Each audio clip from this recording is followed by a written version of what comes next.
Bonjour and welcome to French Footprints, the podcast sharing steps you can take towards raising bilingual children. I'm your host, Amy Mann, founder of Un de Trois Petits Pas, where I teach parents and children how to introduce French at home in fun, engaging, and accessible ways. Through Canadian Parents for French and funding from the Government of Canada, the French Footprints program shares research-based techniques and expertise to help build the confidence of parents and better the future of their kids.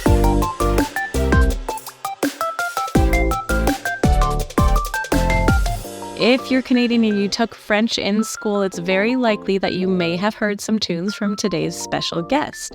Charlotte Diamond is a beloved Canadian children's entertainer, singer, and songwriter, best known for her catchy educational songs that children and parents alike have enjoyed for decades. Thank you so much for joining the French Footprints podcast today. As somebody who grew up in French immersion, your songs are often stuck in my head, notably, Je suis une pizza. So, merci beaucoup. Can you start by telling us a little bit about your background and how you began making music? Well, I actually was in university and I was going to go into zoology and study snowy owls in the north. Oh. But I had a marvelous French teacher because a language was required for first-year university. And I just fell in love with her accent. I fell in love with her presence. She was actually from Paris, en France. And I, from that, decided to do a double major. And I morphed into doing secondary education at UBC with majors in both zoology and also the French, le français. Now, when I had a chance to hear French when I was a little girl, I had an auntie Georgette from France and an uncle Émile from Quebec, from Montreal.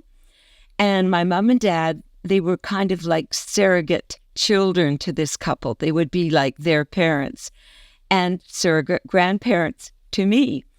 And they would play cards. I would hide under the table. Auntie Georgette would be counting 1, 2, 3, 4, 5 and doing numbers. And I heard them speaking. And my uncle Émile loved to sing songs like La Bastringue. And I learned a lot of my love of French-Canadian folk music through him. So when I became a teacher at New Westminster Secondary School, into the classroom came my guitar. And I taught grade 8, 9, and 10 French, using the guitar and teaching French-Canadian songs and making up songs as I went along. That was the inspiration when I had my own children to go into children's music and be bilingual and eventually trilingual with English, French, and Spanish. That is amazing. So what did you find that made music such a powerful tool in the classroom? I found that it took away their inhibitions. They would sing things that they would not speak. And because music is flowing and just an extension to our speaking, they rediscovered or discovered their own voices in another language. So when we did Je suis une pizza, I am a pizza, or even Le Petit Poisson, the slippery fish song, where it's the food chain, the slippery fish, and then the octopus, and then a barracuda in French, the great white shark, and finally the whale that burps at the end. I wrote comedy and songs that were educational, but really definitely fun. And that was my mandate when I actually started my career as a children's musician. Amazing. So getting into kind of the science behind it, what is it about music that really enhances learning for the brain? When you are singing or moving, dancing, or doing things musically, you're actually using more of your brain than any other activity. It's really on beyond sports. And it's because you're using your eyesight, your hearing, you're using your emotions to try and understand what's being taught or what's being expressed. You're learning to communicate. And of course, hand to heart to head. What we do, we get emotionally engaged or fascinated, and it goes into our long-term memory. So very much the science is behind getting those sounds, those concepts, and experiences into our long-term memory. Exactly. It helps retain that new information, right? Because they've connected a positive feeling with new knowledge, and it's so cool. And you can really see it, can't you? When children are enjoying music, you can see the light bulbs go off. Did you ever have a moment? I'm sure you had a bunch, but could you talk about maybe a little moment that was a really big light bulb for you when you brought music in and seeing the difference that it made with the students? I think it was with the older children, like this is grade 8 to 10 that I started with, they realized that they could laugh, they could sing. There was a song called Chevalier de la Table Ronde about tasting wine that they loved, where everybody could be oui, oui, oui, or no, no, no. I think that was probably a highlight for me, was to see those students really engaged. And then I formed a choir, le Cercle Français, which became a jazz choir, the newest minstrels later on. And that led me to realize the power of working with the children with any language. English, French, Spanish were my forte. But we did German, we did Russian, we even tried Mandarin. Oh, that's amazing. It's so good for them to know that there's this many languages across the globe, right? The more that we can raise little citizens who are open and ready to just learn anything, it can make such a difference. And you're right that with music, it can be so helpful for them because they feel more capable when you add a little tune. When it comes to parents who are hoping to introduce French, even if they don't speak much French themselves, what would you tell them in terms of how they could use music to support that? Well, introducing a new language is a family affair. Parents could learn, older siblings can learn. We can be quite a family event. And I love the Friday dance parties where you put on some music and you get up and dance, sing along if you want to, because that's a way to introduce the culture in French. Wonderful French Canadian folk songs that you can get on YouTube, or even going to my website and finding some of mine. I mentioned La Bastringue, and songs like J'ai perdu le do de ma clarinette. I have lost the do, re, mi, fa, so of my clarinet. And it has marching at the end where we say, au pas camarade, au pas, where everybody gets up and marches. So the more that you can use the physical involvement to help the children learn, it becomes seamless for them to learn the language. They learn and you learn, even without even realizing it. So suppose you just have a few words. Maybe you could learn the foods that you eat. And when you're sitting around the table at supper time, you can think about having a pizza and talking about le fromage, the cheese, or pepperoni, or oregano, or whatever it is. Switch back and forth between English and French, because that increases your confidence. And don't worry about your accent. We all have different accents, and that is part of our voice. So my advice is, be courageous, have fun, get out a puppet, put on a costume, wear a wig, whatever makes it fun for the kids. They love to laugh.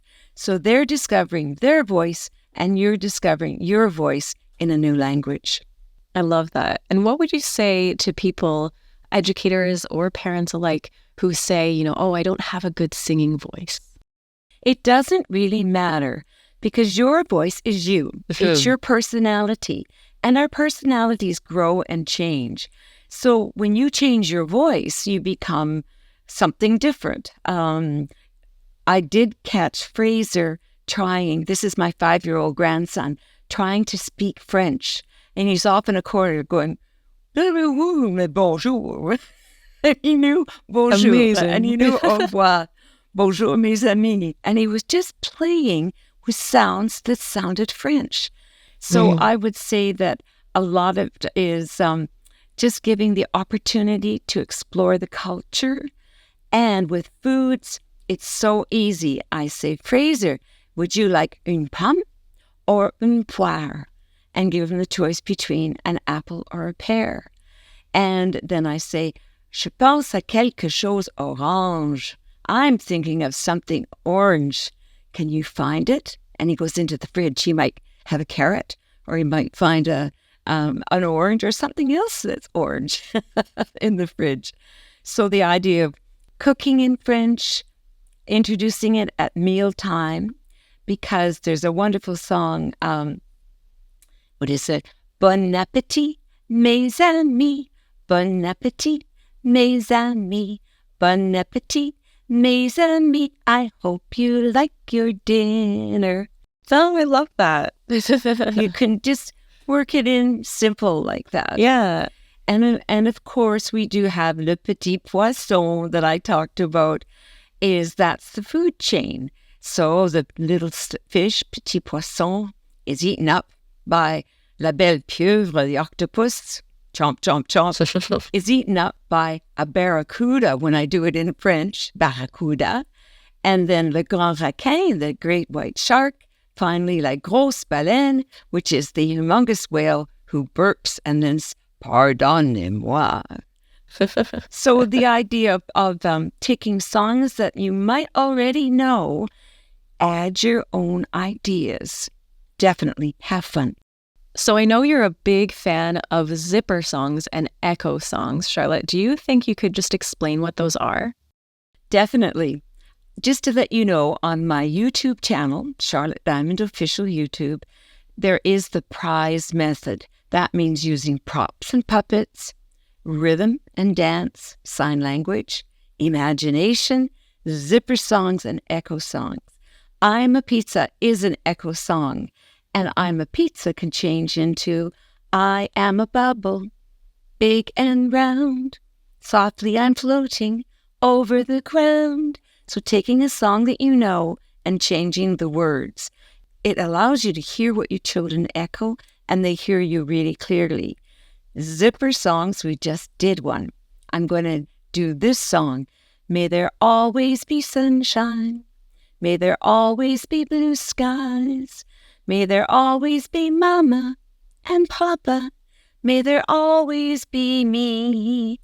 In French, it's qu'il y ait toujours le soleil. Well, what we do, we think about all the things we want there to be. It's a beautiful zipper song that says, may there always be elephants. May there always be tigers. May there always be eagles. May there always be whales. So simple. You could do it in English and then switch it into French. So zipper songs are basically giving them, they're more ready to accept them, right? Because it's a tune that they already know, and they're like, oh, I like this song, but you've changed the words so they're more willing to accept the new vocabulary, right? It's really genius.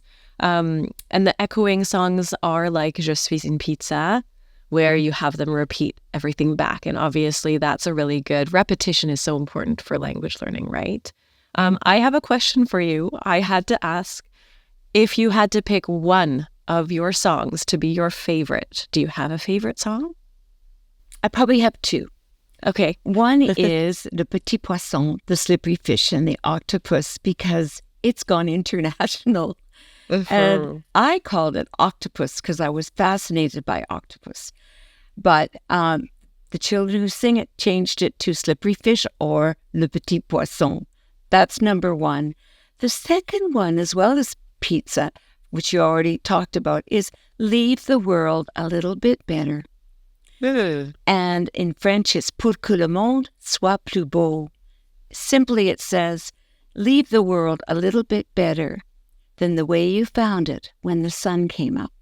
And that song in English, it was picked up by UNICEF and has been used in many different communities to say, let's take care of our world. Let's take care of our families and everyone around us and feel empathy for others and nature around us. So I think that's one of my favorites. And when I switch into French, there's a part of me that goes deeper into my feelings because pour que le monde soit plus beau, un petit plus beau qu'hier says, I want the world to be better tomorrow than it was today. Oh, that's beautiful. I actually didn't know that one, and I'm going to have to look it up immediately. It is on my second album. The first one is Qu'il y ait toujours le soleil. sunshine. Okay. And the second one is Nous sommes tous comme les fleurs. And do explore that one. I will. Or Bonjour l'hiver with all the songs I love for that one. for Bonjour winter. l'hiver. And again, the use of echoing. But yeah, leave the world a little bit better. And each of us is a flower. Nous sommes tous comme les fleurs. That is so beautiful. What specific aspects of music, so rhythm, patterns, repetition, what parts of music are the most beneficial for young children? I think for young children, they're really exploring their voice. And I think for them, you will find they'll sing higher than us because they are naturally more sopranos. And then, of course, their voices change as they grow older. So I think basically the most important thing is that melody that they sing or that they play with. And of course, rhythm, rhyme, and repetition leads to remembering. So I think the most important thing is a feeling, developing that feeling and connection with that new language, being excited about getting a new word or a new dance step, being fascinated with playing with the words and writing your own songs with the pattern of Je suis une pizza. I'm a pizza. That's amazing. So Charlotte, thank you so much for being here. Is there anything before we go that you want to share with our listeners? I'd like to encourage parents to give their children French-speaking experiences. And going to a restaurant where you might order something off the menu and say it in French. Sometimes you see menus and they are in both languages. Let them have the experience of meeting people who talk that language. Maybe it's a relative. Maybe it's an older brother, sister who speaks and sings in French and would sing for them. And then the other main thing is speak to the daycare and think about the daycare that you choose and opt maybe for a daycare that has a multicultural focus or even a French focus, because then you'll know they'll be getting reinforcement of what you're doing at home when they're in daycare or any outside activities. Exactly. And if they're willing and able to even just play a few songs, right, that really just shows the child, okay, this space is welcoming of any and all languages, and it just encourages that little language learner for the rest of their life, really. I like that word welcoming, definitely. Well, on behalf of all of the parents and the educators who have benefited from your music, I want to say un grand merci to you, because I just know, even myself, there's so many lessons that have been supported by your music. And I know that there's a lot of educators who still use your songs within their classrooms. And it must be beautiful to know that you have had such an impact on so many little children. Merci beaucoup. This has been a lovely experience for me. Thank you so much. So thank you so much to our listeners for spending time with us on French Footprints. No matter your experience level, introducing French at home can be simple, fun, and effective. Keep listening as we continue to take steps towards a bilingual future. Au revoir!